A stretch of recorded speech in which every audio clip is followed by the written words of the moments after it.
ildетине чалдырып калган жарандардын бардыгы Каладагы дартка каршы ыкчам штаб кезектеги жыйынына чогулду. Анда эпидемиянын бүгүнкү күндөгү көрсөткүчтөрү, балдардын жайкы эс алуусун уюштуруу жана илдеттин массалык жайылып кетпеш үчүн санитардык чечимдерди кабыл алуу маселеси каралды. Шаардын башкы эпидемиологу кырдаалды туруктуу экенин айтып, бүгүнкү күнгө жаңы 8 учур чыкканын билдирди. Жыйында республикалык штабтын акыркы протоколуна жараша санитардык талаптардын аткарылышын көзөмөлдөө жана калкты массалык эмдөөдөн өткөрүү талабы коюлду. Сөзсүз түрдө биз вакцинацияны талап кылып, биз вакцинациянын артынан катуу түшүүбүз керек ош шаары боюнча. Ошондо бизде бул оорунун жайылуусун биз четтете алабыз. Так, болду. Болду. Так, рахмат. Азыр ал маселе боюнча итегиле мен азыр келе атам. Бул биринчиден ошо жанагы айтып кеткендер боюнча подбор аппатторду баштаңыздар. Жумасына биз мониторинг кылып анализин чыгарып турабыз. Итегиле бул жанагы вторник күнү пятницаны берип атпайсызбы? Ошол жака дагы маалымат берилип турат. Жасалып атат азыр токтогон. Азыр ошону полностью жаңылап неме кылыңыздар.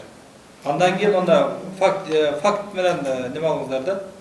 Жана эле цифровой дагы неме албаңыздар. Полностью карап чыккыла. Эпидемиянын эпкиндери алдыңкы жай айларында курчуп кетпеш үчүн ишкерлик чөйрөсүнө карантиндик жеңил чектөөлөрдү киргизүү чечими жергиликтүү штабта кабыл алынды. Ресторандардагы орундуктар 50% гана тебелөө менен жүргүзүлөрү айтылып, коомдук транспорттарда бет кап тагынуу боюнча санитардык рейдтердин тынымсыз өткөрүү тапшырмасы коюлду. Ошондой эле мектептерде акыркы коңгуроо салтанаты аралыктан уюштурулат. Ош башка областтар өлкөнүн ортосунда турат. Ал эми январдан бери алып карай турган болсок, апрель, май айларында мурдак айларга караганда бир аз катталуу көбүрөөк болгон. Мына азыр мектептер окуусун бүтүп атат. Акыркы коңгуроо боюнча кандай кылыш керек, балдарда мындай ошо коронавирустун алдыраак кылыш болуш керек. Балдарды эс алуу жайларын уюштурууда аянтчаларды, лагерлерди кандай кылыш керек, кантип тартипте өткөрүш керек. Ошол эле мезгилде бүгүнкү мезгилде унутуп кетип баратабыз, маршруткага чыксаңыз бирөөнүн маскасы жок. Ошол маршруткадагылар кайрадан маска тагыш керек, кандай иш-чаралар аткарыш керек.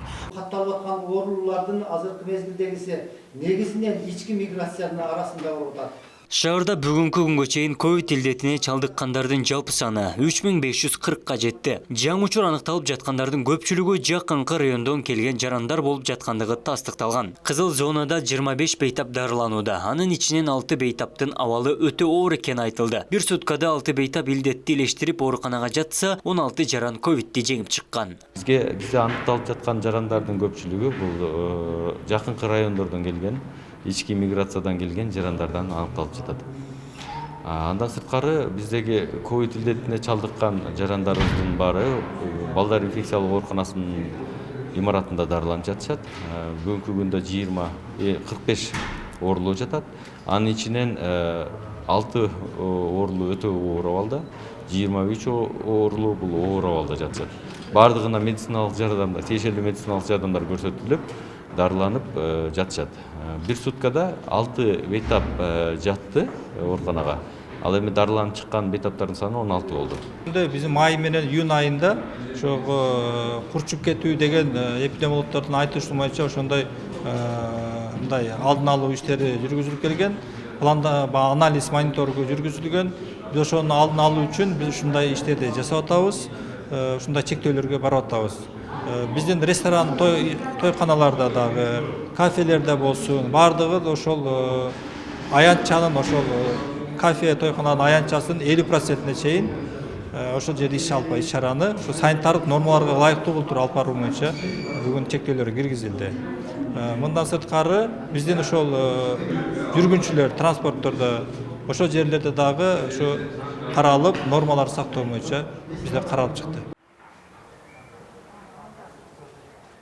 Шаарда ковидке каршы Кытай Эл Республикасынын Sinopharm компаниясынын таасирдик күчү азайтылган бир дозалык Вирусил вакцинасы жана Орусия өлкөсүнүн Спутник V вакцинасы менен эмдөө жүрүүдө. Sinopharm компаниясынын 12200 доза вакцина келсе, Спутник V'ден 2100 дана келген. Кытай вакцинасынан 5000ге жакын жаран алган. Вирусил вакцинасынын аты жалоолугу дүйнөлүк коомчулукта таанылып, араб өлкөлөрү алган. Эмдөө ар бир жаранга 2 дозалык болуп сайылууда. Вакцина 18 жашка чыга элек. Кош бойлуу жана ковид менен 6 ай аралыгында урган жарандарга сайылбайт. Кытай вакцинасыны 5000ге чукул адам алды.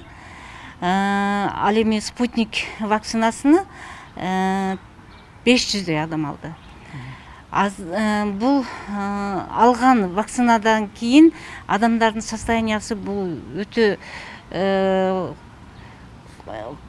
күчтүү көзөмөлдө турат. Эч кандай бир терс кыйыр көрүнүштөр катталган жок.